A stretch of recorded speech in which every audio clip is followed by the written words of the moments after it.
You know what's interesting is, usually when I come visit my parents, I tell at least my mom, okay, here's the video that we should do. This is different though. Before I even came here this time, she messaged me and said, we should do a video about our opposing views on immigration, the wall, and all that stuff. Because my mom's been watching my videos that I've been making about it. And so I think this is a very relevant, interesting conversation, because I think even when you look at the generational divide, I think this is probably going to often be reflected in what we see in mainstream America. I was born in '81, so I'm like the oldest millennial, and I identify as libertarian. But my mom, 60 years, so I'm 37, my mom's 60, baby boomer. And would you identify as Republican? Yes. So there's definitely overlaps between Republicans and libertarians. Definitely. There's a lot of conservative values that we definitely are very serious about. But then there's other things that we don't agree with politically. So I think we represent a generational divide, even though we largely agree on a lot of stuff. So in this discussion, really what I want to focus on is what do we actually agree on. And I think that's a lot of the problem with American politics anyway, is people want to focus on what they disagree with instead of what they actually have common ground on. So best place to start though, you've seen my videos, you've seen my view on immigration, the wall, and all this stuff, undocumented Mexican workers. Tell me how your views differentiate from mine. And then we'll focus on what we do have in common. Well, as far as the immigrants coming into America, I don't have a problem with them coming into America as long as they're legal. What's important to me is that just knowing that my grandparents were legal. They were legal. And it didn't just happen for them. Both sides, from Mexico and from Italy. And it was a process, and they had to work for it. And they were very proud of that. So I grew up just knowing just how proud that they were, that they didn't just happen into it and sneak across the border. They weren't wetbacks. They didn't swim across, so they were called wetbacks. They came here illegally. So it was really important to my grandparents, but not only my grandparents, then also to my parents, your grandma, your papa. It was very important to them because they knew what their parents had to do to get over here to America, to do things correctly, do things legally, and to go through the process. And they wanted us to know that. So it was very much frowned upon for anyone to come over here illegally, because they did it legally. So on the boat, I don't know, somewhere around close to 3 weeks, to come on the boat, and then from the boat to Ellis Island. And it was not to be forgotten what they had to go through at Ellis Island, that they didn't bring diseases over here. I mean, they had their whole, and I need to read more about that. I know there's a whole story about that, but a whole process where they had to get through. If they were sick, they were put in confinement. Oh, yeah. And fortunately, all of our family that strove to get over here to America made it. I know a lot of families didn't. That was on the Italian side, and then on the Mexican side, well, they had the train. I don't know. I mean, they took the train from Mexico. I don't know where they got on the train, but they had their papers. They were all legal. Them too went to Ellis Island. So, and just to clarify the dates here, so on the Italian side, when they came from the boat, that was 1910. 1910. And then coming from Mexico on the train, 1930? 1920, early 20s. Okay, Very early 20s, yeah. So, yeah, and so already focusing on what we agree on.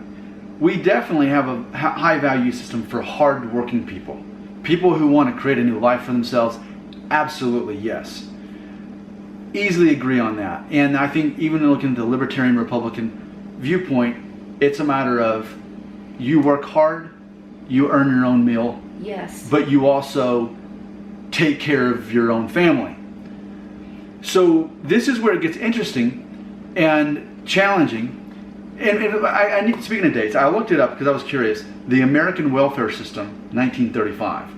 So your grandparents got here before the welfare system. Wow. So I think that's interesting. I think that's relevant. what I find interesting, and one of my most popular videos on this channel, especially since this thing with Trump and the wall and all this, one of my most popular videos has become the video where I talk about where I live in Nashville, large homeless population. We have one of the largest homeless populations in America. Never once in my 12, 13 years of living there have I ever seen a homeless Mexican person. That's interesting. And it reinforces my values of being a hardworking person who takes care of your own family. To me, that speaks that the Mexican people are hardworking and they take care of the family. But what I can't know for sure is whether they're undocumented or legal. Either way, I'm not seeing homeless Mexican people. Either way. That's true. So I think that's very fascinating. I think contrast that to the people in America living on welfare. And I think there's another place we agree that I believe that our welfare system definitely needs to be reformed. I think it's too easy for people who are actually born in America to take advantage of the system. Absolutely. To live off of this. Yes. And that's a problem. Yes. So I definitely believe it needs to be reformed. And I think another problem that's leading to all of this issue with the law and the wall and immigration, all this, is I think even though it's illegal to hire undocumented workers, from Mexico specifically, even though it's illegal, it still happens all the time. Yes. And I think if we were to reform that to make it, if that's the law and that we really want that to be illegal, for that to be strongly enforced. If that was strongly enforced and we reformed our welfare in a way that people couldn't just, oh, my back, I'm on disability now, I can't go to work. Yes. Meanwhile, the undocumented Mexicans are going to be taking those jobs instead. See, the way I view it, and I want you to tell me do you agree with what I'm about to say? I feel the actual problem is not the undocumented illegal Mexicans coming here and taking our jobs. I don't think that's the problem. I think that's the default solution to the actual problem being that we've got welfare issues here where people take advantage when they could be working, they're American, but yet they're not hardworking and they're taking advantage of the system. And we make it too easy for people to work here illegally because the people hiring them, we're not difficult enough in there. And then something else my wife and I were talking about this morning before we made the video. Something that she brought up is it's also too difficult for people to get here legally now. There are so many very well-educated people that want to come here from different parts of the world, and even the waiting period just to get in, and then often they can't get in. So I think it's perceived that illegal undocumented Mexicans are the problem, but I think they're the default solution. They're the aftermath of what happens when we make it too hard for people to get here legally. We make it too easy for undocumented workers that are legal to work here, which is the opposite side, and we make it too easy for Americans to live off of welfare. I think for me so far, as I've been researching it, these are the 3 points that are really causing this problem, to where we get to the point in America where we're divided and say, we got people say, we need to spend $5.7 billion to build a wall. But if we took that same amount of money and spent it on reforming welfare, making it to where employees were responsible for who they're hiring, and making it easier for especially educated, hardworking people to get here, I think that would be a better spent money than building a wall, which people can still fly over legally, just get a plane ticket and just not return to Mexico or to go in the tunnels. And for me, I just can't sort out, we depend on our economy on undocumented Mexican workers. We take them out of the workforce. What's going to happen? Are those people on welfare suddenly it's like, you know what? Okay, yeah, I guess I'm going to start building houses and I'm going to start painting and I'm going to start picking fruit. To me, the 5.7 billion wall is just an afterthought. It's a band-aid, but it's not going to actually solve the problem. But how do you feel about looking at it from that perspective? How do you feel about that? Well, as far as the wall, my feeling about it is that if we can just if we get the wall up, and that would be that much problem that we won't, most of that problem. I know it won't take care of 100%, but I'm concerned about the drugs coming in, the illegal, the drugs coming in, and the human trafficking. You know, and I know that that can happen even, I mean, I've been, you know, reading, kind of keeping up with, I mean, I know there were like teenagers lured to Florida. So I know a lot of this doesn't happen. And a lot of that happens where I'm at in Nashville. Scary. Nashville is a crossroads for all that, even in America. Yeah. Yes, and so it's just so much not documented. I thought it was interesting. I saw last week where they built just a partial wall just to see if that would help, and they had the army and the National Guard out there patrolling, and Trump and President Trump asked them if this wall was helping them. That all the people that were on that video agreed, yes, it was helping because it controlled some of the illegals coming over. But yes, and it's like you were saying, just an easier way for the ones who want to come over here and work. Make it easy, make it where they have to be documented that they're over here. But yes, make it easier for them to come over here and work and know that they're coming over for the right reason, and maybe tied to family members.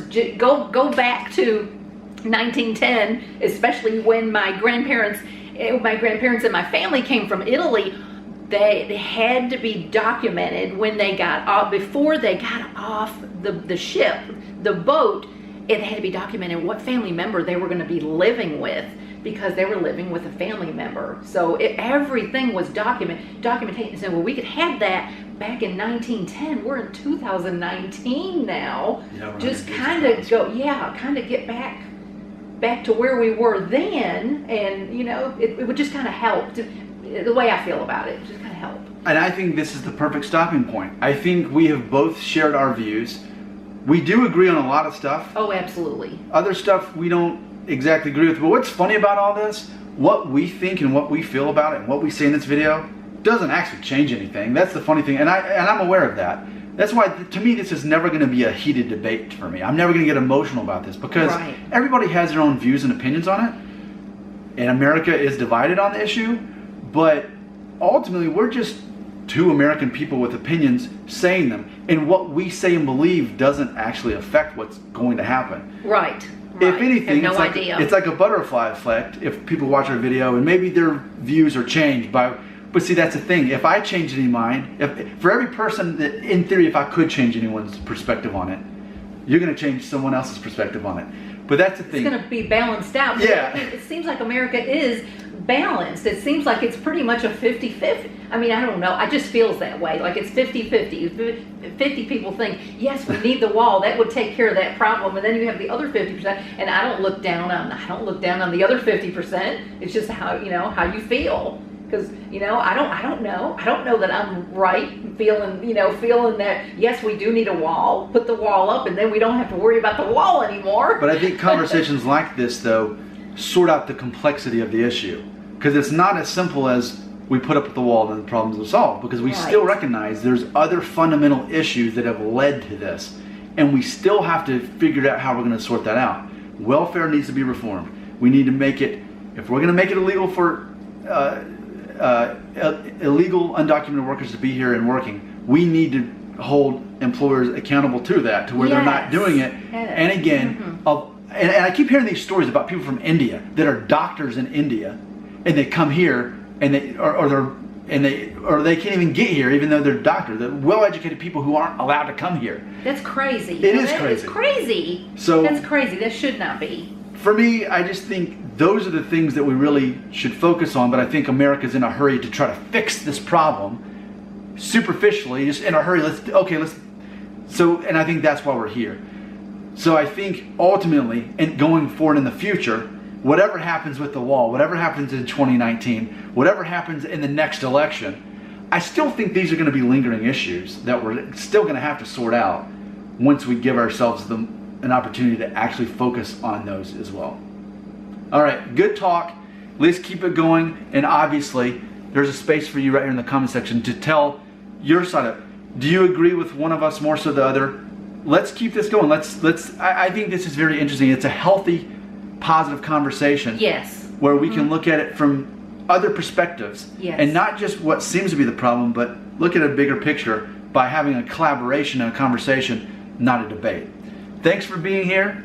Thanks for having this talk with me. Thanks for suggesting this video. I would have never made this video had you not suggested it. Oh, you're welcome. And thank you for listening. All right, comments right here.